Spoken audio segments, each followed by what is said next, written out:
Welcome back ناظرین، clinic on line Ramzan special میں دوبارہ میں آپ کو خوش آمدید کہتا ہوں. بات کرنے کی کوشش کر رہے ہیں اور سوال یہ پیدا ہوتا ہے ہم سب کے لیے. ہم سب یہ چاہتے ہیں، ہر انسان، ہر مسلمان یہ چاہتا ہے کہ رمضان جیسے بابرکت مہینے میں ہم میکسیمم جتنا فائدہ اٹھا سکتے ہیں زیادہ سے زیادہ سب اٹھا لیں. جتنی اللہ تعالیٰ کی رحمتیں ہیں ہم سب چاہتے ہیں کہ وہ سمیٹ لیں، کوئی اس سے محروم نہ رہ جائے. ہر انسان، ہر مسلمان کی شاید یہی خواہش ہوتی ہے، لیکن شاید بہت ساری باتیں ایسی ہوتی ہیں ہمیں نہیں پتہ ہوتا. پھر بھی کہتے ہیں کہ ہم سب کو ضرورت ہے کہ کوئی نہ کوئی ہمیں جو ہے صحیح باتیں ضرور بتائیں. اس حوالے سے آج ہمارے ساتھ موجود ہیں ڈاکٹر تبسم علوی صاحبہ، جو کہ کنسلٹنٹ سائیکیٹرسٹ ہیں. ڈاکٹر تبسم، بریک پہ جانے سے پہلے بات ہو رہی تھی، رمضان کے آپ نے روحانی، رمضان کے آپ نے معاشرتی، ہمارے ذاتی طور پہ اور ہمارے فزیکل فوائد بتائے. اب یہ بتائیے کہ بات ہوتی ہے تزکیہ نفس کی، بات ہوتی ہے میانہ روی کی، ٹھیک ہے، بات ہوتی ہے سادگی کی. لیکن اگر ہم دوسری طرف دیکھیں تو جس طرح سے ہماری سحری ہے، جس طرح سے ہماری بفے افطاری ہے، یا اگر ہم بفے افطاری خود نہیں بھی کر رہے تو ہمارے گھر میں انواع اقسام کے جو کھانے ہیں وہ بنا دیے جاتے ہیں. لیکن دوسری طرف ایک وہ طبقہ ہے جو کہ پورے سال بیچارہ اس نے اچھے کھانے نہیں کھائے ہوتے اور ابھی بھی شاید اس مہینے وہ کھانوں کو ترس رہا ہوتا ہے. کس طرح سے ہم اپنی سحری افطاری کو ریگولیٹ کریں کہ خود بھی فائدہ اٹھائیں اور دوسروں کو فائدہ دیں؟ دیکھیں، اس میں تو مجھے جو ذہن میں ہمیشہ ایک بات آتی ہے کہ جو اتنے مرغن کھانے ہم کھاتے ہیں، ہم نے ہر چیز میں میانہ روی کی بات کی، تو ساتھ بیلنس ڈائٹ کی بھی بات کریں. عام دنوں میں بھی نہیں کرتے اور اب رمضان کے مہینے میں تو خاص طور پہ چیزیں مرغن ہو جاتی ہیں زیادہ. اب میں اس حوالے سے بھی ایک بات کرنا چاہوں گی، وہ یہ ہے کہ جو گوشت ہے، جب ہم گوشت کھاتے ہیں تو وہ ہمارے اندر بہت بہادری پیدا کرتا ہے. اچھا. ہاں، گوشت جو ہے وہ انسان کو کے اندر بہادری لے کے آتا ہے. جب دالیں اور سبزیاں کھاتے ہیں وہ انسان کو بزدل بناتی ہیں، لیکن اس کے ساتھ ساتھ وہ کیا کرتی ہیں انسان کے ساتھ، اس کے اندر ایک سکون پیدا کرتی ہے. دالیں اور سبزیاں ایک خاص قسم کا سکون لے کے آتی ہیں. اسی طرح گوشت جو لوگ نہیں کھاتے، جو قومیں گوشت نہیں کھاتی، ان کے اندر بزدلی ہوتی ہے. اچھا. تو یہ دونوں چیزوں کا ایک بیلنس امتزاج ہونا چاہیے. ایسا نہیں ہے کہ ایک چیز آپ کھائے چلے جا رہے ہیں دوسری نہیں کھا رہے آپ. تو یہ آمدنوں میں بھی کرے اور رمضان میں بھی اس کی خاص ویلیو ہے کہ رمضان میں رات بھر تکے کھائے اور صبح اٹھ کے جو ہے پراٹھے کھائے اور بس اس کے بعد وہ کیسے ہوگی، وہ اندر سے چینجز کیسے آئیں گے؟ جب آپ کی ڈائٹ میں ہی بیلنس نہیں ہے تو وہ چینجز کیسے آئیں گے؟ پلس یہ کہ آپ نے جس طرح بات کی کہ جن لوگوں کو ملا نہیں ہے، ملتا ہی نہیں ہے رمضان میں، وہ چیزیں جو آپ سارا سال کھاتے ہیں ان سے شیئر کریں تاکہ ان کو وہ چیزیں جو نہیں ملتی وہ ان کو ملیں، تو ان کے اندر بھی ایک قسم کا بیلنس پیدا ہو. بالکل صحیح. اچھا، جس میں ضروری نہیں ہے کہ آپ ان لوگوں کو ڈھونڈیں، ایسے لوگ آپ کے محلے میں ہوتے ہیں، بالکل آپ کے گھروں میں آپ ہوتے کے گھر میں جو کام کرنے والے ہوتے ہیں، ان کو آپ اسپیشلی افطاریاں بنا کے دیں. جیسے آپ اپنے گھر والوں محلے میں تو بانٹ رہے ہوتے ہیں یا اپنے بڑے خاص لوگوں کو تو دے رہے ہوتے ہیں، لیکن ان کو دیں. ناموں کے لیے لوگ کرتے ہیں، گھر میں جو کام کرنے والی خواتین آتی ہیں ان کو بلا کے ان کا روزہ افطار کرائیں. اور اگر چلیں بلا کے تو بہت اچھی بات ہے، نہیں تو آپ ان کو اسپیشل ان کے کیونکہ گھر میں ان کے چھوٹے چھوٹے بچے ہوتے ہیں، ٹھیک ہے نا، وہ انتظار کر رہے ہوتے ہیں، آپ ان کے ساتھ شیئر کر لیں نا. کیونکہ اور ضروری نہیں، اچھا ہمارے کیا ہوتا ہے ایک دفعہ کھلا دیا بس آپ روز اسی کو تھوڑی کھلائیں گے، ٹھیک ہے نا. سامنے وہ کرنل صاحب رہتے ہیں، ادھر بریگیڈیئر صاحب رہتے ہیں، ادھر کمشنر صاحب رہتے ہیں. ان کا اس کا تو کوئی فائدہ ہی نہیں ہے، سب اپنے گھروں میں کھا رہے ہیں رجے میں، لیکن یہ افطاریوں کا سلسلہ چلتا رہتا ہے. اب ہم نے بلایا، کل وہ بلائیں گے، آج یہ بلائیں گے. جو اصل مقصد ہے اس سے تو ہم ہٹ ہی جاتے ہیں.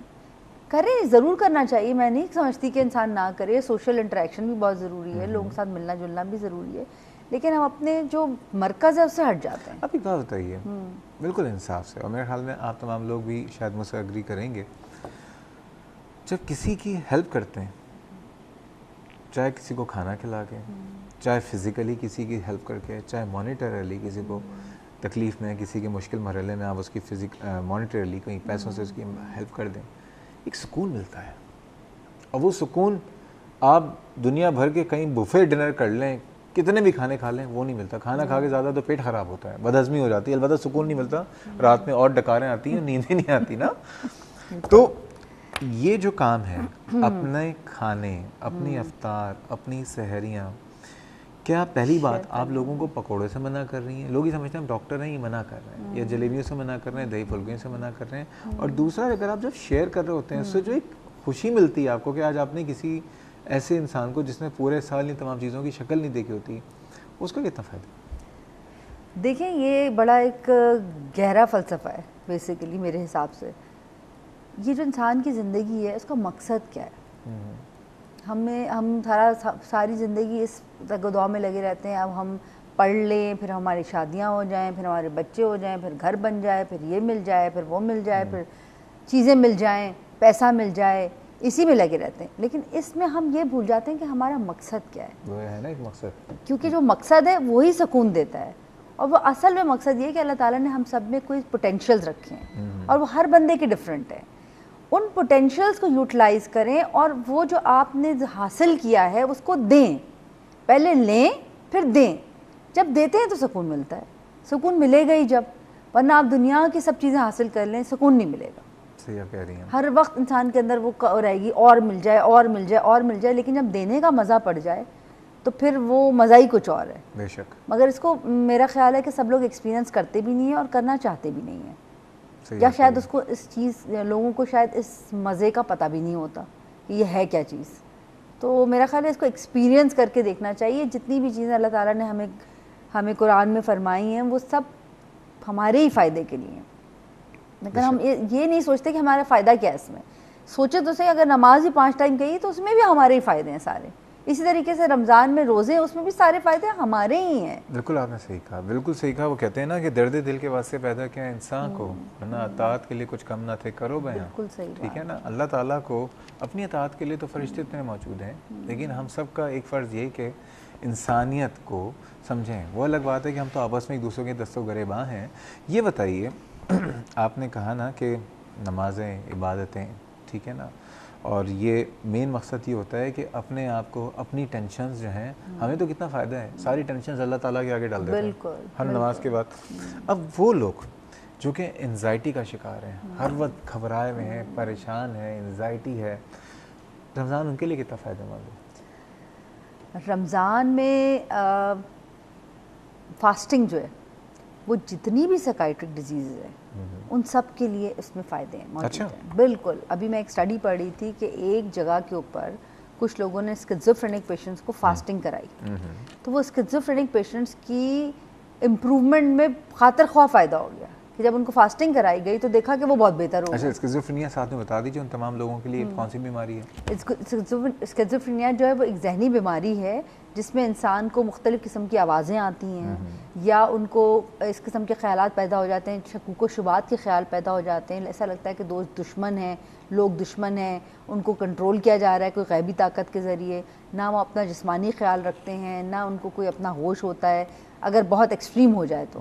لیکن عموماً جو شروع ہوتا ہے وہ بعض دفعہ شکوک و شبہات سے شروع ہو رہا ہوتا ہے. اچھا ٹھیک ہے. تو اس قسم کی جو ڈیزیز لمبے عرصے چلتی رہتی ہیں، اس طرح کی چیزیں، اس کو پھر ہم اسکیزوفرینیا کہتے ہیں یا سائیکوٹک النیسز کہتے ہیں. تو یہ سائیکوٹک النیسز میں فاسٹنگ کا بہت بڑا رول دیکھا گیا کہ ایک امریکہ میں ایک ادارہ تھا، ایک ہاسپٹل، اس میں انہوں نے سب کو فاسٹنگ کرائی کچھ عرصے کے لیے اور دیکھا کہ ان کے اندر امپروومنٹ آنی شروع ہو گئی. ارے واہ.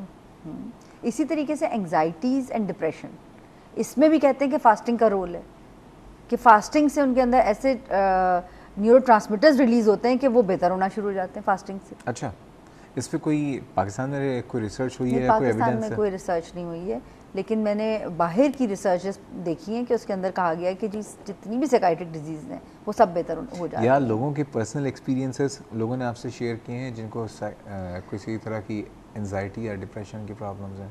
دیکھیں فاسٹنگ سے ریلیٹڈ ڈائریکٹلی تو نہیں ہے، لیکن جتنی بھی ہماری عبادتیں اور ہماری فرض عبادتیں اس سے، ان سب سے، کیونکہ پہلی چیز تو اطاعت آ جاتی ہے نا. جب اللہ کے حضور جھک جاتے ہیں تو پھر ساری پریشانیاں جو ہیں وہ اپنے اس جھکنے سے اور کیا کیا مسئلے حل ہوتے ہیں. ٹھیک ہے نا. یہ ہمیں جھکنا، اور جھکنا صرف اللہ تعالیٰ کے آگے.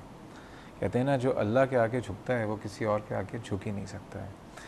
ہمیں شاید جھکنا صحیح طریقے سے نہیں آتا تو سیکھ لیجئے، اور صحیح طریقے سے اللہ تعالیٰ کو ہی صرف اس دنیا میں اپنا سب کچھ جان کے کہ وہی خداوند و تعالیٰ ہے جس نے اس دنیا کو بنایا ہے، اور وہی ہم سب کو چلا رہا ہے، اور وہی ہم سب کے آگے، ہم سب کے لیے وہ بہتر وہی سوچ سکتا ہے. یہ جب سوچ لیں تو اس سے اور کیا کیا فائدہ ہوتا ہے، اور جو کچھ اس نے رمضان کے لیے ہم سے کہا ہوا ہے کہ رمضان میں کرنا چاہیے تو کس طرح سے ہم بہتر طریقے سے کر سکتے ہیں. مزید باتیں کریں گے، جا رہے ہیں ایک چھوٹے سے بریک کے. ہمارے ساتھ رہیے گا.